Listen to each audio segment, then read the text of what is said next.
Plus les réglementations techniques de la Formule 1 changent, plus elles se ressemblent. Non pas sur le plan technique, mais sur leur motivation, à savoir corriger les dégâts causés par la réglementation précédente. Depuis 2019, les puissances sacrées du sport rétropédalent en ayant constaté l'horreur qu'avaient causé les F1 bateaux de 2017. Dépassements presque impossibles à cause de leur largeur et des perturbations aéro qu'elles généraient, d'où la réglementation 2022. Moins d'appendices aéro, plus d'effets de sol. Mais le problème des dépassements n'est pas nouveau. Dès 2011, on tentait déjà d'endiguer ce problème avec le DRS, ce système de réduction de la traînée censé favoriser les dépassements. Le DRS est autant critiqué pour sa simplicité artificielle que défendu par de maigres « c'est mieux que de pas avoir de dépassement du tout ». Oui, je sais, le sujet du DRS est encore controversé 14 ans plus tard. Mais est-ce qu'il y en a vraiment qui continuent de pas aimer ce truc? Non mais soyez pas timide, hein, levez la main. Vous pouvez... Oh, la saison 2026 promet une nouvelle cure de changement, dont la disparition du DRS, tel qu'on le connaît du moins, et l'arrivée d'outils encore plus sophistiqués. Cette réglementation sera-t-elle une aube technologique révolutionnaire ou une nouvelle assiette creuse, assiette plate, qui sert à réparer une fuite? Une enquête proposée par Formule Blabla Engineering, et accrochez-vous, enlevez votre pantalon, buvez de l'eau fraîche, parce que là, ça va être intellectuel. Déjà, parce qu'ici, il fait environ 1000 degrés, j'ai vérifié sur mon thermomètre local, parce que là, on a tout le matériel de tournage, les fenêtres qui sont fermées, et encore, j'ai dû convaincre monsieur Cacahuète, qui est juste là, de la prise de son, de laisser tourner le ventilateur. Normalement, on ne devrait pas l'entendre, sinon, c'est pas possible, on va décéder. Allez, courage!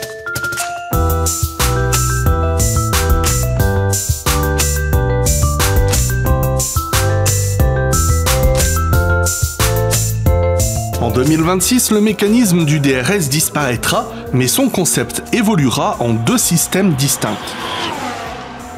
Alors, par concept, je veux dire celui d'utiliser un dépassement en augmentant la vitesse en ligne droite, et à condition d'être assez proche de la voiture de devant, uniquement dans certaines zones prédéfinies par la FIA. Voici les deux systèmes en question qui vont pallier la disparition du DRS. D'abord, l'aéroactive, une version plus avancée de la gestion électronique des appendices aéros que nous aborderons un peu plus tard. Ensuite, un boost électronique de 200 cheval via le MGUK, déclenchable quand le pilote est à moins d'une demi-seconde de l'adversaire, et ce boost ne pourra être utilisé que dans certaines zones de dépassement. En tant que fervent anti-DRS, je suis naturellement pas emballé du tout par l'idée. J'y vois au mieux une légère amélioration sur le plan sportif. Oui, l'utilisation de ces systèmes ne sera plus limitée aux lignes droites, donc ça va permettre de rendre des déplacements moins chiants pour les pilotes et pour les spectateurs, mais le pilote devant n'aura toujours pas le droit de se défendre. En effet, un sondage réalisé par le Q de Dark Dominicali a révélé que les manœuvres de résistance magistrales, comme celle de Verstappen sur Piastri à Miami ou d'Alonso sur Hamilton en Hongrie, ne sont pas aussi satisfaisantes qu'un dépassement sans résistance dans la ligne droite à Jeddah. Toute trace de soi-disant sarcasme étant mis de côté, je reconnais un vrai progrès en matière de sécurité. Le DRS a quand même causé plus d'un incident terrifiant. Du DRS ouvert en virage, comme Douane au Japon cette année, et dans le même esprit, Ericsson ou Grosjean à Silverstone en 2018, et puis les pannes. Le même Ericsson à Monza en 2018, et souvenez-vous de Russell à Bahreïn cette année, que le DRS s'est activé en ouvrant sa radio. Imaginez ça au beau milieu des virages 11-12. L'aéroactive, l'aéroactive, l'aéroactive,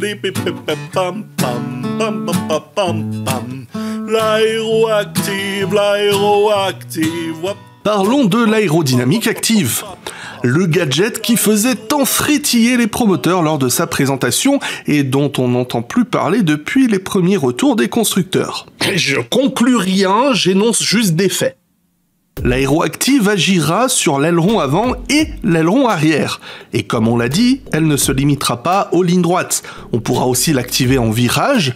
Concrètement, Les pilotes pourront relever leurs ailerons pour réduire la traînée en ligne droite et gagner de la vitesse, puis les baisser en virage pour retrouver du grip. Honnêtement, j'ai du mal à trouver ça révolutionnaire. Petite parenthèse, je me trompe peut-être, et contredisez-moi vite si c'est le cas, mais j'ai l'impression d'être le seul à me rappeler qu'un système embryonnaire de ça existait déjà en 2009 et 2010. À l'époque, les pilotes pouvaient ajuster leurs ailerons avant en plein tour. Résultat, tout le monde a oublié que ça existait. Parce que j'ai demandé à plein de monde, et personne n'avait fait lien. Donc je sais pas si je suis totalement débile et que ça n'a rien à voir, ou alors, au contraire, si je suis le génie que tout le monde pense que je suis. Ça doit être ça.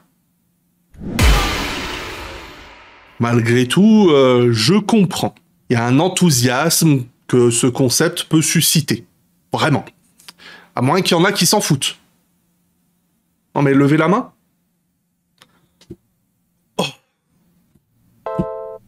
Pourquoi le retour d'un tel système ? C'est simple. Les puissances divines de la Formule 1 craignaient que les nouveaux systèmes de récupération d'énergie fassent baisser les vitesses de pointe et rallongent les temps autour. Après, peut-être que certains arrivent vraiment à voir la différence entre 330 et 300 km/h, et qu'ils ne se remettraient pas d'une telle perte en caméra embarquée. Si jamais c'est le cas, levez la main au cas où. Ah bah oui.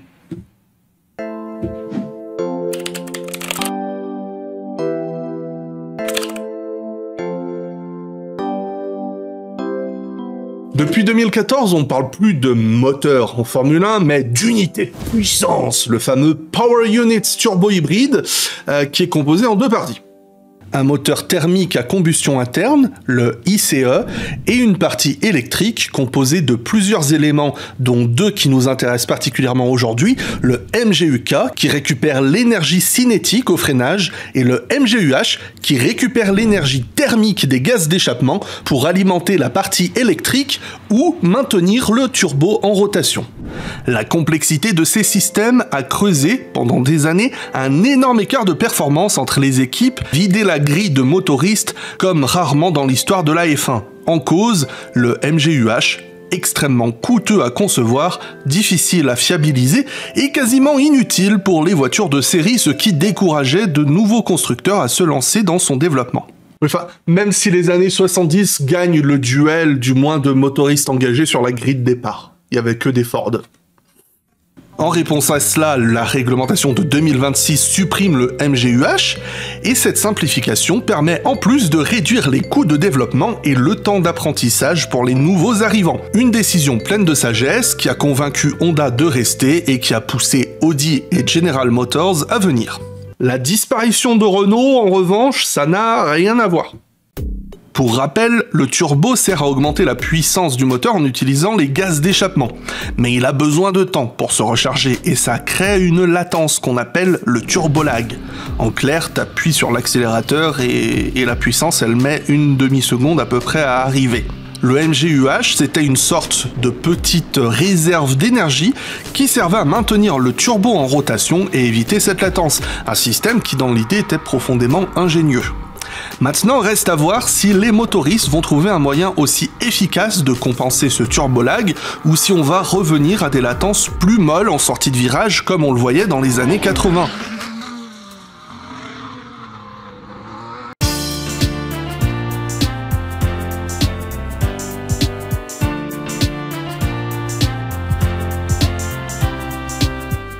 Bien que la suppression du MGUH simplifie l'architecture des moteurs, elle introduit de nouvelles contraintes en matière de refroidissement des batteries et aussi en gestion énergétique. Les nouvelles batteries sont plus légères, plus compactes, plus performantes et elles auront une capacité limitée à 20 kg de cellules. Donc ce plafond est imposé pour éviter que la partie électrique ne devienne trop lourde et qu'elle ne pénalise le châssis. Déjà, les moteurs vont encore alourdir les voitures. Mais il limite aussi la quantité totale d'énergie qui est stockable au sein des batteries. Cependant, elles devront supporter des cycles de recharge et de décharge plus fréquents, ce qui rendra leur refroidissement encore plus crucial en course. En clair, si la température grimpe trop, les performances chuteront, voire même la batterie pourrait se mettre en mode sécurité. Le MGU-K, donc qui récupère de l'énergie lors des phases de freinage, devra désormais compenser la perte du MGU-H. Initialement, il était prévu d'ajouter un système de récupération d'énergie sur l'essieu avant pour augmenter la récupération, mais cette idée a finalement été abandonnée, parce que ce choix évite de créer des déséquilibres de freinage entre l'avant et l'arrière, mais aussi il prive la Formule 1 d'un gros potentiel de récupération d'énergie. En effet, certains constructeurs comme Audi bénéficiaient d'une avance technologique significative grâce à leurs expériences en WEC. Et pour compenser cette absence du MGU-H, les nouvelles unités de puissance pourront brûler davantage de carburant pour générer de l'énergie. Alors, ça veut dire que la production électrique dépendra encore plus directement du moteur thermique. Et ce qui est un contresens par rapport à l'objectif zéro carbone qui est affiché. Mais je ne me moque pas. J'énonce juste des faits.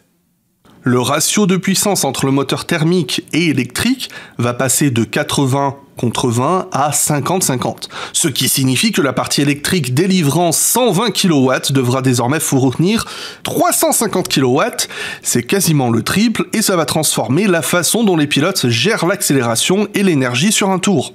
Les moteurs seront également plus volumineux et plus complexes à exploiter malgré cette absence du MGU-H. En d'autres termes, on enlève une grosse pièce compliquée et on en ajoute plein de petites qui sont juste compliquées.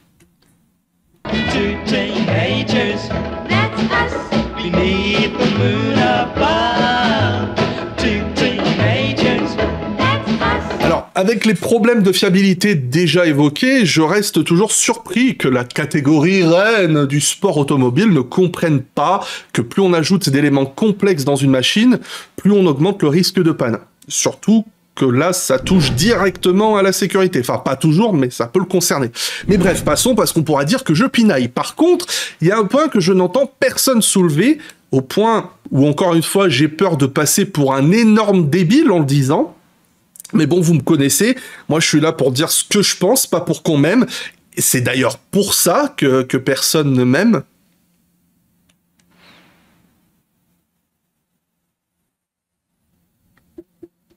On fait une pause.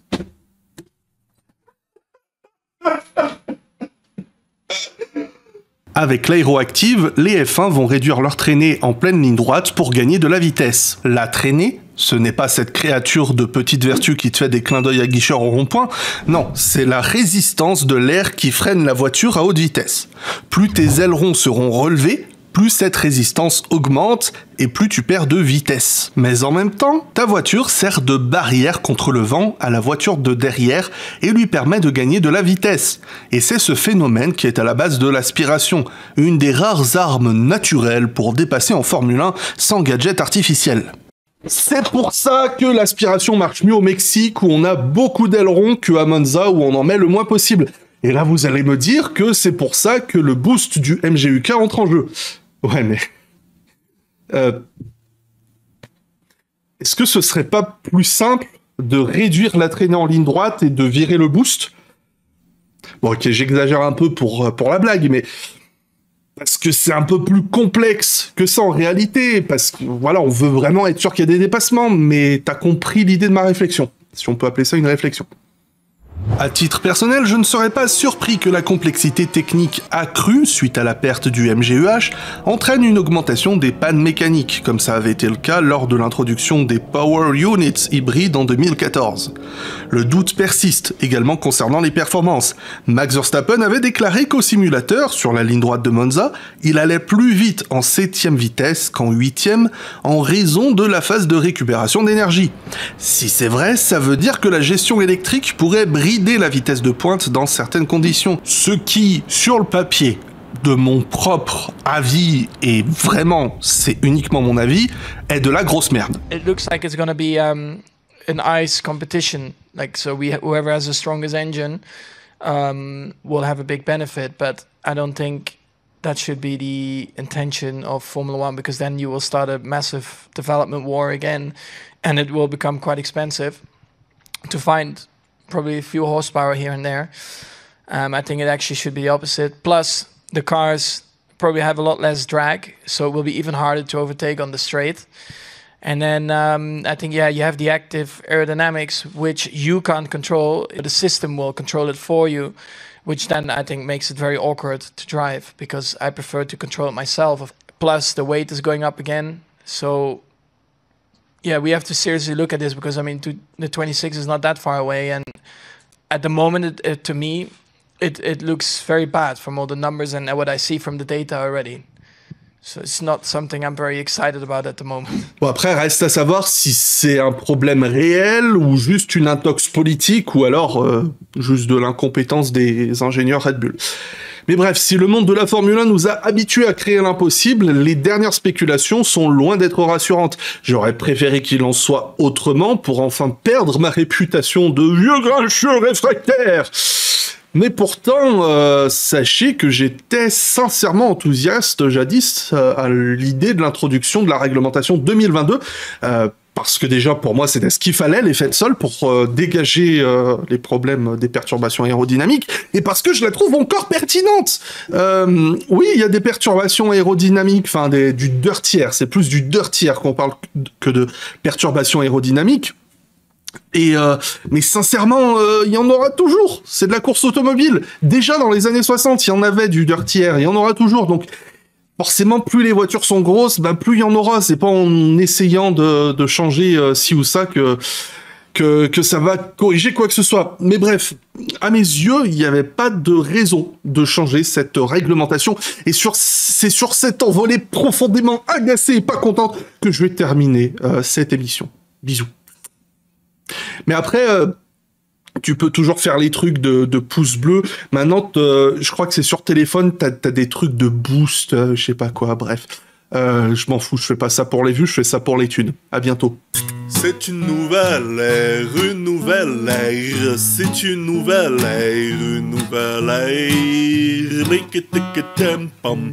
Wap-pap-pap-pap-pam. L'aéroactive, l'aéroactive. Rip-pip-pip-pam-pam. Pam-pam-pam-pam-pam.